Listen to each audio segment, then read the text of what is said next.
আওয়ামী লীগের বিচার ও সংস্কারের আগে এই দেশে কোনো নির্বাচন হবে না। কালকে এনসিপির এই সমাবেশের মূল বক্তব্য ছিল এটাই। এই বক্তব্য তাদের নতুন বক্তব্য না।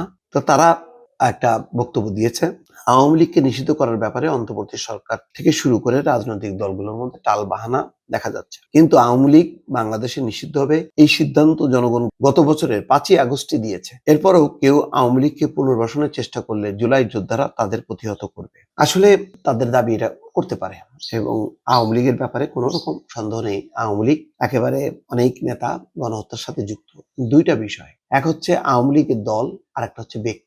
শেখ হাসিনার যে দায়, সেটা কি আওয়ামী লীগের সর্বস্তরে সকল নেতা কর্মীরা সে দায় বহন করবে? আওয়ামী লীগের অনেকজন নেতা যদি বলে যে না, আমরা এই দায় নেব না, আমরা আওয়ামী লীগ করি, আওয়ামী লীগ এই হত্যাকাণ্ডকে সমর্থন করে না, তাহলে আপনি কেন নিষিদ্ধ করবেন? কিন্তু আওয়ামী লীগের পক্ষে বাংলাদেশের এখন যে রাজনৈতিক দলগুলো আছে তাদের কারোরই কোনো অবস্থান এই ব্যাপারে পরিষ্কার। গেল আওয়ামী লীগের বিচার, আর একটা হচ্ছে সংস্কার।